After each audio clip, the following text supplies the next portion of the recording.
Bien, entonces empezamos con la pregunta: ¿quién es el Espíritu Santo? ¿No es cierto?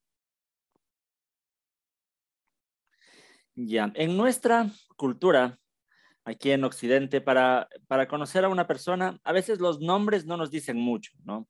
Yo puedo conocer el nombre de cada uno de ustedes, pero con solo saber el nombre, en realidad no conozco mucho de ustedes, porque nosotros solemos poner nombres porque algo suene bonito, porque conocemos a algún personaje famoso que tiene ese nombre, entonces ponemos esos nombres a nuestros hijos, o por el familiar que queremos mucho, ¿no es cierto? Ponemos los nombres. En la cultura hebrea, esto no era así.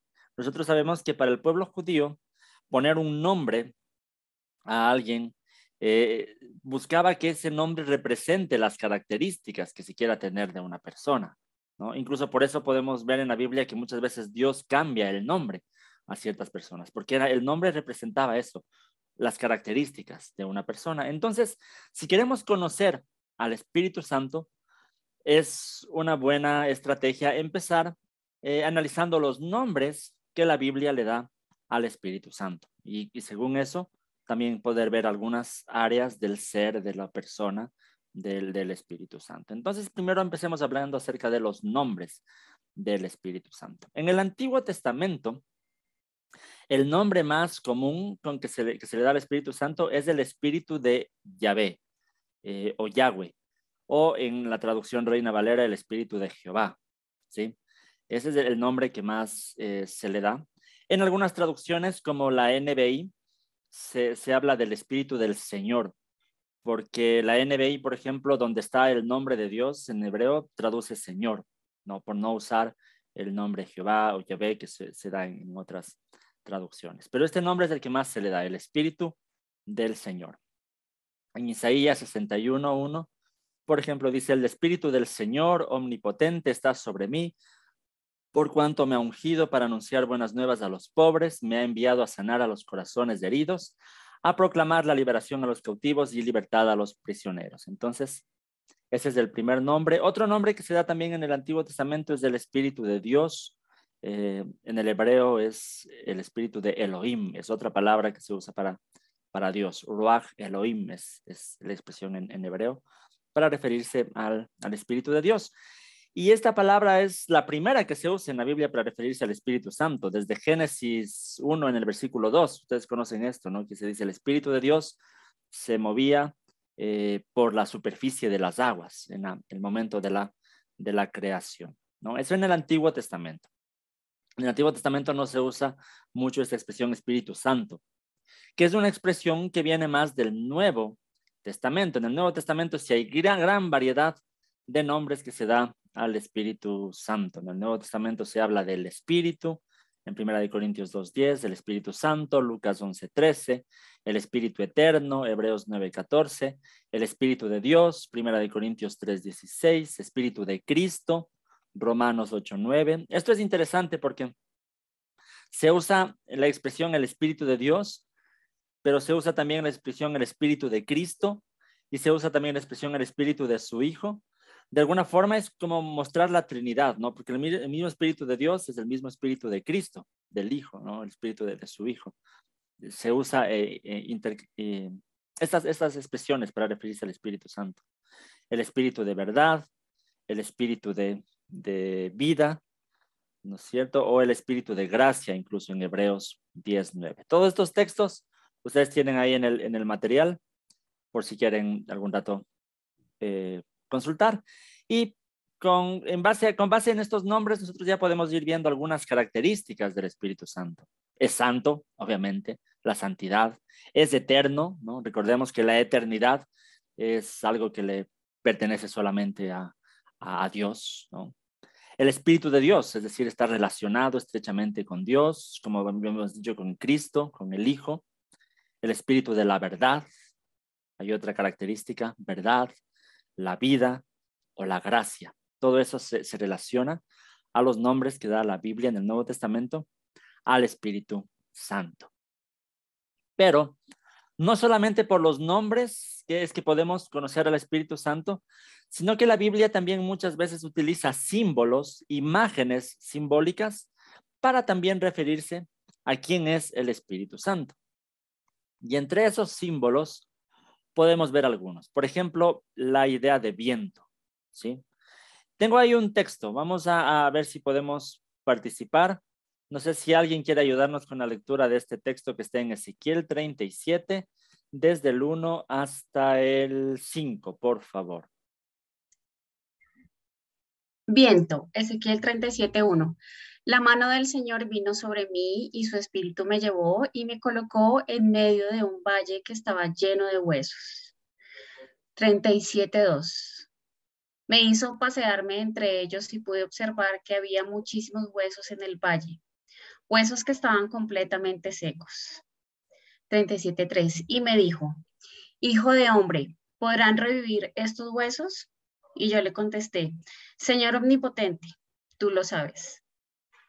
37:4. Entonces me dijo, profetiza sobre estos huesos y diles, huesos secos, escuchen la palabra del Señor. 37:5. Así dice el Señor omnipotente a estos huesos. Yo les daré aliento de vida y ustedes volverán a vivir. Muchas gracias, mi hermana. Sí, aquí podemos ver que la traducción NBI, esta es la NBI, en el versículo 5 dice, yo les daré a estos huesos aliento de vida. Pero la expresión en el hebreo, tal vez en alguna otra traducción, tal vez en la Reina Valera lo traduce como espíritu de vida. Porque la palabra espíritu, tanto en el idioma hebreo como en el idioma griego, que es neuma, en el hebreo es ruach, en el griego es neuma, es una expresión que se puede traducir como viento, como soplo o también como aliento. Entonces, por eso aquí se traduce como aliento de vida. Y muchas veces vamos a ver en la Biblia que se usa este símbolo del viento o del aliento o del soplo de Dios también para referirse al Espíritu y al Espíritu Santo específicamente. Por ejemplo, en Juan 3, en los versículos del 5 al 8, lo voy a leer yo, aquí Jesús dice, yo te aseguro que quien no nazca de agua y del Espíritu no puede entrar en el reino de Dios, respondió Jesús. Lo que nace del cuerpo es cuerpo, lo que nace del Espíritu es Espíritu. No te sorprendas de que te haya dicho, tienen que nacer de nuevo. El viento sopla por donde quiere y lo oyes silbar, aunque ignores de dónde viene y a dónde va. Lo mismo pasa con todo el que nace del Espíritu. Vemos nuevamente que se relaciona aquí la imagen del Espíritu con el viento que sopla por donde quiere. De pronto esta imagen nos quiere mostrar la libertad del Espíritu de actuar como Él quiere actuar.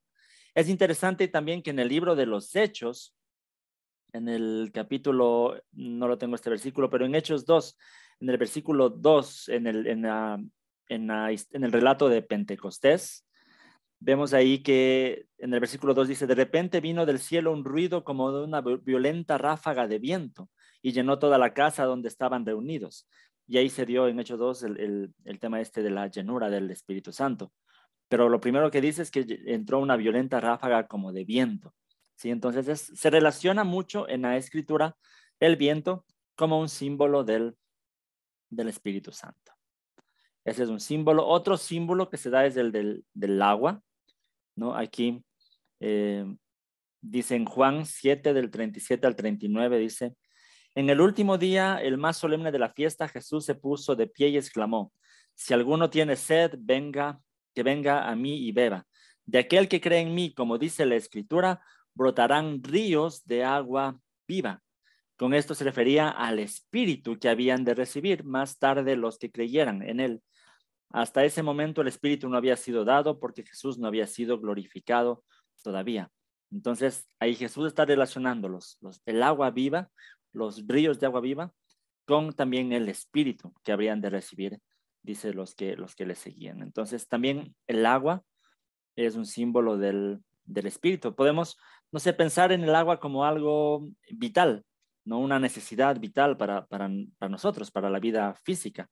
Y así también es el Espíritu. Para nuestra vida espiritual es esencial. De igual manera, el símbolo anterior, el del viento, ¿no? El del aire. En nuestra vida física necesitamos el aire, el aliento de vida.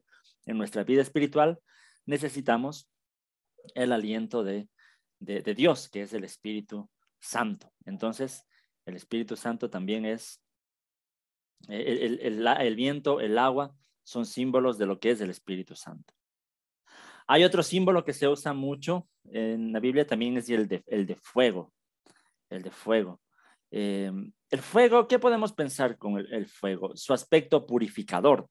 Para el pueblo judío, más que todo, el fuego simbolizaba eso, la purificación, ¿no? De cualquier cosa. Y Juan el Bautista relacionó el fuego también con el bautismo del Espíritu Santo. En Mateo 3:11 dice, yo los bautizo a ustedes con agua para que se arrepientan, pero el que viene después de mí, él es más poderoso que yo y ni siquiera merezco llevarles las sandalias. Él los bautizará con el Espíritu Santo y con fuego. Entonces, esto también es un símbolo del Espíritu, que también se pudo ver esto en el día de Pentecostés. Tampoco lo he anotado este texto, pero de igual manera, si volvemos al relato de cuando los discípulos recibieron el Espíritu Santo en Pentecostés, en Hechos, capítulo 2, en los versículos desde el 1 hasta el 4, dice, cuando llegó el día de Pentecostés estaban todos juntos en el mismo lugar. De repente vino del cielo un ruido como el de una violenta ráfaga de viento y llenó toda la casa donde estaban reunidos. Y dice, se les aparecieron entonces unas lenguas como de fuego que se repartieron y se posaron sobre cada uno de ellos, y todos ellos fueron llenos del Espíritu Santo y comenzaron a hablar en diferentes lenguas. Vemos ahí que en este relato de Hechos de Pentecostés se van viendo todos estos símbolos, ¿no? El viento, también aquí el fuego que desciende sobre ellos, como símbolos de lo que es el Espíritu Santo. Es otro símbolo, el fuego. Y un símbolo más es el del aceite, ¿sí?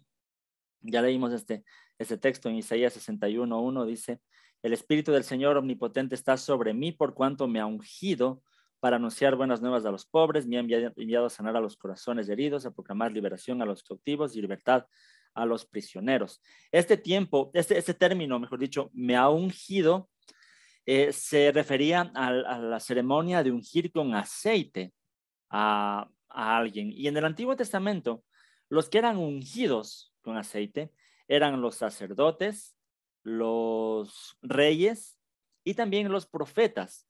O cuando alguien iba a ser capacitado o iba a ser, mejor dicho, enviado a una tarea específica, se le ungía. Eso era el símbolo de ungir a alguien con aceite. Recordemos que incluso de ahí viene la palabra Mesías, es eso, el ungido. El Cristo en el griego, eso es el ungido, ¿no? Y es con base en este texto, porque aquí este texto Jesús lo volvió a citar en Lucas capítulo 4 y lo aplicó a su vida, ¿no? El Espíritu del Señor Omnipotente está sobre mí por cuanto me ha ungido, ¿sí? Para anunciar las buenas nuevas. Ahora, esto es un símbolo también del Espíritu Santo, en el sentido de que el Espíritu Santo es esa unción que Dios nos da a los creyentes para capacitarnos también o para enviarnos a una tarea que tenemos que cumplir.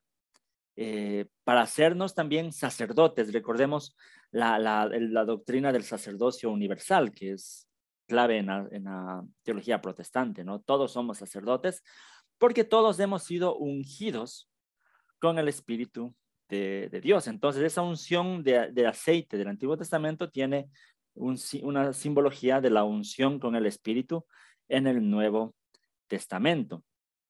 Por ejemplo, en Primera de Juan 2:20, dice el apóstol Juan, todos ustedes, en cambio, han recibido la unción del Santo, de manera que conocen la verdad, ¿no? La unción del Santo. Y en el versículo 27 dice, en cuanto a ustedes, la unción que de él recibieron permanece en ustedes y no necesitan que nadie les enseñe.